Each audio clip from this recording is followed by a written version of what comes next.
faire le bilan du plan d'action opérationnel PAO 2019 du ministère de l'Économie et des Finances et élaborer celui de 2020. C'est en ces termes que se justifie l'atelier de Grand Massam de ce département ministériel ouvert ce mercredi 22 janvier 2020 par Vassobo Bamba, directeur de cabinet adjoint du ministre de l'Économie et des Finances, Adama Coulibaly. Pour situer le cadre de la rencontre, Mme Dia Fatou Malik, chef de service suivi et évaluation,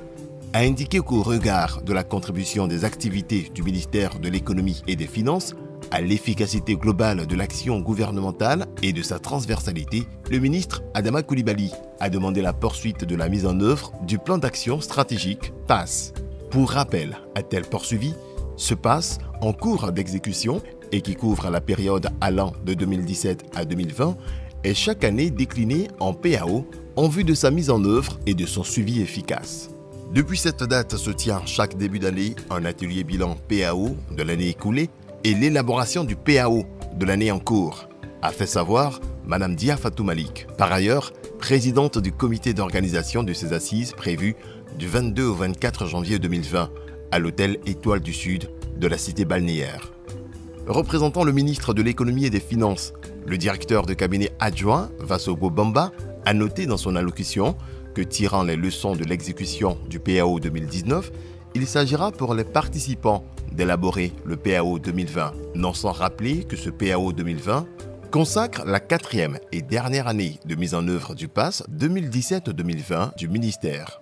Il a ajouté qu'à la faveur du passage, cette année, de la logique de moyens à la logique de résultats, avec l'avènement du budget programme, il importe que la mise en œuvre du PAO 2020 s'inscrive dans cette importante réforme. À en croire le directeur de cabinet adjoint du ministre Adama Coulibaly, le PAO 2020 devra aussi et surtout intégrer plusieurs chantiers du gouvernement contenus dans le plan d'action prioritaire 2020. À ce propos, a-t-il illustré, à l'instar des orientations de l'année 2019, le secteur social demeure un axe majeur avec une place prépondérante accordée à la réalisation du programme social du gouvernement. Dans le même ordre de priorité, les mesures engagées en vue d'enrichir l'écosystème financier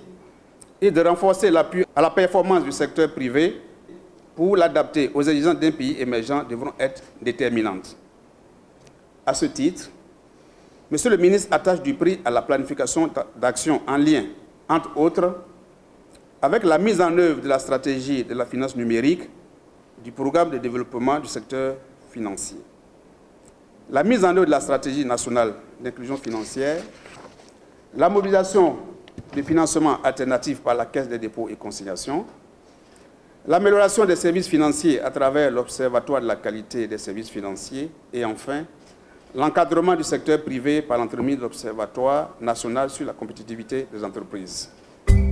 Au-delà de ces chantiers prioritaires, a-t-il souligné, le PAO 2020 doit contenir des actions liées à la modernisation de l'administration financière et à la poursuite des grandes réformes qui ont démarré en 2020. Au nombre de celles-ci, je voudrais citer la mise en place d'une nouvelle banque pour le financement du monde agricole, a précisé le représentant du ministre Adama Coulibaly, tout en insistant sur le fait que ces 3 journées de réflexion devront déboucher à terme sur une bonne planification des activités prioritaires du ministère de l'Économie et des Finances. L'exercice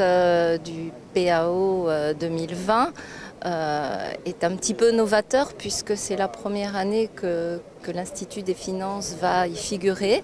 et on a essayé, autant que faire se peut, de détailler au mieux toutes nos activités, nos sous-activités, nos tâches. Un exercice un petit peu fastidieux pour la première fois qu'on l'exécute, mais qui va en fait nous permettre de suivre de façon vraiment très précise le déroulement de nos activités et en cas de dérapage du chronogramme ou de difficulté, de pouvoir y remédier au plus vite. Donc c'est vraiment un bon moyen d'atteindre la performance et puis de pouvoir réaliser nos objectifs à la fin de l'année. Alors pour ce qui est de la DGE, c'est de poursuivre les grands chantiers que nous avons déjà initiés depuis le début de ce plan d'action triennal qui est mis en œuvre par le ministère. Donc c'est d'avoir des productions statistiques et des études qui permettent d'orienter les décisions politiques. Nous avons pour mission essentielle de maintenir cette performance économique de la Côte d'Ivoire. Donc ça s'inscrit parfaitement dans cet objectif-là.